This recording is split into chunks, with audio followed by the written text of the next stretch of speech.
কারণ এই সমন্বয়ক সমন্বয়ক না সমন্বয়ক হাতে জিলে সমন্বয়ক এই বিষয়ে আপনি কি বলতে চান বলেন? ওই যে সহ সমন্বয়ক বাংলাদেশের রত্ন রত্ন বাংলাদেশের সোনার টুকরা। আচ্ছা, এই দেশকে আমরা স্বাধীন করছি অনেক কষ্ট। তুমি প্রবাস থেকে কালকে আইসা তুমি রংডং চলে যাচ্ছ, এগুলো চলবো না। আসসালামু আলাইকুম সবাইকে, কেমন আছেন আপনারা? আশা করি সবাই ভালো আছেন এবং সুস্থ আছেন। আমি বর্তমানে আছি হচ্ছে বনশ্রীতে, ঢাকা রামপুরা বনশ্রী। আর আপনারা দেখতে পাচ্ছেন একদমই নর্মালি আজকে বের হয়েছি একটু ঘোরার জন্য। সংযুক্ত আরব আমিরাত থেকে আসার পর আজকে আমি প্রথম একটু আমার সেই প্রিয় ঢাকা শহরটাকে দেখার জন্য আমি একটু বের হয়েছি। আমি আজকে যাব হচ্ছে আমাদের সবচেয়ে পরিচিত জায়গা হাতের ঝিল। সেখানে আমার একটা ফ্রেন্ড আসতেছে, ফ্রেন্ডের সাথে দেখা করব। আর এটা হচ্ছে রামপুরা বনশ্রী কাঁচা বাজার। এখান থেকে আমি যাব হচ্ছে টিভি সেন্টার। টিভি সেন্টারের পাশ দিয়ে যাওয়ার রিজনটা হচ্ছে, আপনারা জানেন বৈষম্য বিরোধী ছাত্র আন্দোলনের সময় এই বাংলাদেশ টেলিভিশনের অবস্থা কি হয়েছিল, সেই কিছু দৃশ্য যদি আমার চোখে পড়ে ওই দৃশ্যগুলো দেখার জন্য যাচ্ছি। আর এখন আমি চলে আসছি টিভি সেন্টারের সামনে। আর আপনারা দেখতে পাচ্ছেন টিভি সেন্টারের দেওয়ালে পোস্টারের মাধ্যমে বার্তা দেওয়া রয়েছে। আর আপনারা দেখতে পাচ্ছেন এটা হচ্ছে টিভি সেন্টারের 1 নম্বর গেট। আর আপনারা টিভি সেন্টারের 1 নম্বর গেটের দিকে তাকালে আপনারা বুঝতে পারেন যে আসলে এই টিভি সেন্টারের সামনে কি হয়েছিল। আমি এখন একটু সামনে চলে যাচ্ছি। আর এইখানে আপনারা দেখতে পাচ্ছেন দেওয়ালে কিছু লেখা আছে, বিপ্লবী হতে চাও, বিপ্লবীর প্রথম শর্ত হলো শিক্ষিত হোক। এই দেওয়ালে তাকালে আমরা দেখতে পাই বিটিভি জনগণের প্রতিনিধি, দালালের নয়। আপনারা দেখতে পাচ্ছেন এটা হচ্ছে টিভি সেন্টারের 2 নম্বর গেট। এটাকে মেন গেট বলা যেতে পারে। আর এখানে সুন্দর একটা বার্তা দেওয়া আছে, আমার সোনার বাংলা, আমি তোমায় ভালোবাসি। যাই হোক, এটা হচ্ছে টিভি সেন্টারের 2 নম্বর গেট। এই যে টিভি সেন্টারের 2 নম্বর গেটের দিকে তাকালে আপনারা বুঝতে পারবেন যে এই টিভি সেন্টারের উপর কতটুকু হামলা গিয়েছে। আর আপনারা দেখতে পাচ্ছেন এটা হচ্ছে টিভি সেন্টারের 3 নম্বর গেট। এই টিভি সেন্টারের 4টি গেট রয়েছে। বাই দ্য ওয়ে, আপনারা জানেন এই বিটিভির কাজ কি? বিটিভির কাজ হচ্ছে জনগণের প্রতিনিধি হয়ে কাজ করা, কিন্তু সেটি না করে সরকারের দালাল হিসেবে ছিল।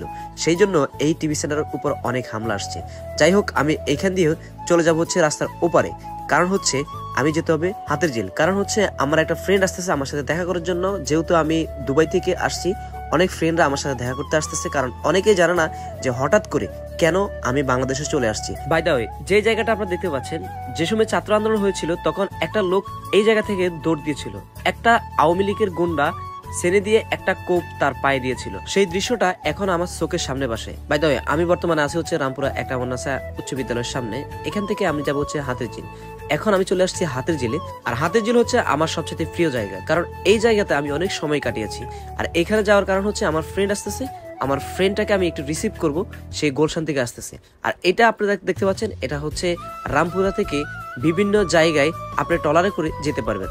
আর সামনে যেটা দেখতে পাচ্ছেন এটা হচ্ছে রামপুরা হাতের ঝিল 1 নম্বর ব্রিজ। যাই হোক, এখানে আমি একটু ওয়েট করব সে আসা পর্যন্ত। গাইস, সবচেয়ে বড় কথা হচ্ছে মানুষ তার যেই স্থানটায় থাকে সেই স্থানটা ছেড়ে যাওয়ার পর সে বুঝতে পারে যে আসলে পূর্বের স্থানটা কি ছিল। আর গাইস, সামনে দেখতে পাচ্ছেন আহাদ আসতেছে। কারণ আহাদের সাথে আমার আগে দেখা হয়েছিল, কিন্তু আমরা দুইজন ওয়েট করতেছি আমাদের একটা ফ্রেন্ড আসবে, তার নাম হচ্ছে বিল্লাল। বিল্লালের জন্য একটু ওয়েট করতেছি।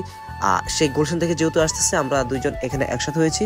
চিন্তা করলাম এখানে দাঁড়িয়ে থেকে লাভ নাই, আমরা একটা চা খাই। আপনারা বুঝতে পারছেন যে আজকে আমার গলাটা একদমই ভাঙা, কারণ হচ্ছে আমার একটু ঠান্ডা লেগেছে, একটা কোল্ড ড্রিঙ্কস খেয়েছি এই কারণে। যাই হোক, এখন একটা চা নিয়ে নিলাম। রং চা খাওয়ার কারণটা হচ্ছে, আপনার যখন গলা ব্যথা করবে তখন আপনি একটা রং চা খাবেন, আপনার গলাটায় একটু স্বস্তি বোধ মনে হবে। আর এখানে দেখতে পাচ্ছেন আহাদ আছে, আহাদে চা খাচ্ছে এবং তার এক্সপ্রেশনটা কি মানে ভালো লাগতেছে, এই জিনিসটাই বোঝাচ্ছে। পরে আবার একটা বিষয় শেয়ার করি, সেটা হচ্ছে আপনারা দেখতে পাচ্ছেন আমি ছোট্ট একটা প্যান্ট পরে, একটা টি শার্ট পরে আর জুতো পরে চলে আসছি। আমি যতটুকু রাস্তায় হাঁটছি মানুষ শুধু আমার দিকে তাকিয়েছিল। এদিক দিয়ে আমাদের চা শেষ হতে না হতেই চলে আসছে আমাদের ফ্রেন্ড বিল্লাল। কারণ হচ্ছে বিল্লাল বিশ্বাসই করে নাই যে আমি দুবাই থেকে বাংলাদেশে আসছি এবং ঢাকাতেই আছি। সে আমাকে বলতেছে, তুই যদি ঢাকায় থাকস তাহলে এই মুহূর্তে হাতের ঝিল আসবি। আমি বলছি ওকে ডান, আমি আসতেছি, তুই আস। আর এই মুহূর্তে চলে আসছে বিল্লাল অ্যান্ড সে অনেক বেশি খুশি, কারণ হচ্ছে অনেক দিন পর, 1 বছর পর হচ্ছে বন্ধুর সাথে দেখা।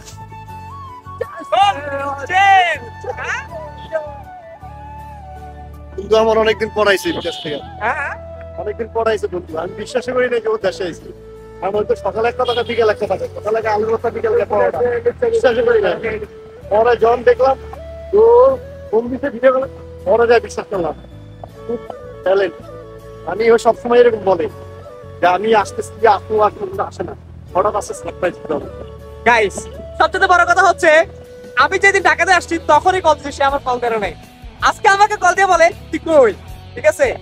আমি বললাম আমি ঢাকায়। বিশ্বাস করো না, আমাকে মাথা হাত দিত, বুকে হাত দিত। কি রে ভাই, এটা কোনো কথা? আমি তোর কাছে বুকে হাত দিতে তো কি বড়া ভাইয়া লোক কথা মনে হচ্ছে গার্লফ্রেন্ড শালা কি করলো এটা এরপর তো হাতের জিলায় এখন আমরা হাতের জিলা আসলাম এখন ঘুরতেছি যাচ্ছি হচ্ছে মহানগর bridge।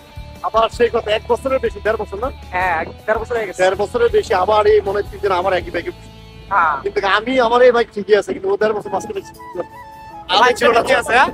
বাইক ঠিকই আছে কি কইতেছো কো কি কে ধরা খাইছে ইয়াসিনের দেশের বাড়ি কি করছে তুমি জানো উল্টা পাল্টা কিছু কইরে এটা কিন্তু ভিডিও যাবে কিছু নেপালি মেয়ে কিছু আমার ফোনে কইছে চলে আয় তাড়াতাড়ি আরে জন ফোন দিতে আমার পাশের রাস্তার কিছু মেয়ে আছে ওই জন ফোন দিতে আমার পাশের মতো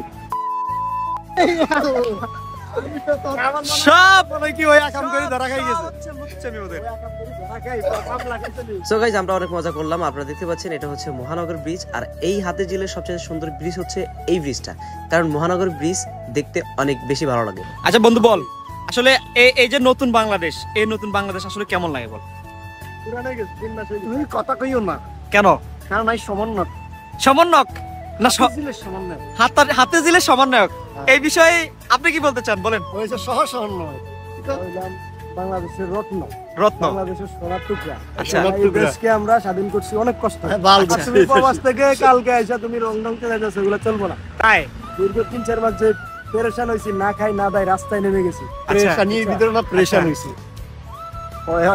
বাসাতেই বেড়ে আচ্ছা প্রধান সমন্বয়ক এবং হচ্ছে কি সহ সমন্বয়ক কিসের? হাতির জিলের। হাতের জিলে ও আমরা খাবি আমরা খাই মাইয়ার আমি মাইয়ার ভাই আমরা বাবা তুই তো খালি কোসি দিয়ে ঢোকাস বন্ধু। আজকে ব্লগটা হচ্ছে আসলে তোমাকে কেন্দ্র করে, তুমি বিশ্বাস করতেছো না যে আমি বাংলাদেশে আসছি। এখন ব্লগটা তোমাকে দিয়ে শেষ করতে চাই, কি বলতে চাও বলো অডিয়েন্সের সম্পর্কে? অডিয়েন্সে তোরা চিনে রাখ, তোর চ্যানেলটা চিনে রাখ, সবাই সাবস্ক্রাইব করুক, শেয়ার করুক, লাইক কমেন্ট সবই করুক। কিন্তু বাকিটা হচ্ছে তুই তো মনে আরো চিটিং, বিদেশ থেকে গেছ দেশে, দেশে থেকে গেছ বিদেশ। আমি তো বিশ্বাস করি না তুই তো বাংলাদেশি। এখন আমি সিটিং না তুই সিটিং? আমি চিনি না, আমি তো বিশ্বাস করি না, কারণ তুই তো এরকম, আমি বহুত দিন আমার এরকম বাঁকাইছিস, মানে বহুত দিন এরকম আমার সাথে পাটপাড়ি করছে তুই আইতাস আইতাস, কিন্তু আজকে আমি তোর উইটাতে দেখুন দিয়ে আমার একটা সারপ্রাইজ দিয়ে অবস্থা টিপ দিয়ে পুরো চলে যা। ভাই সবাই লাইক করবেন, শেয়ার করবেন, সাবস্ক্রাইব করবেন। ওকে ওকে থ্যাংক ইউ।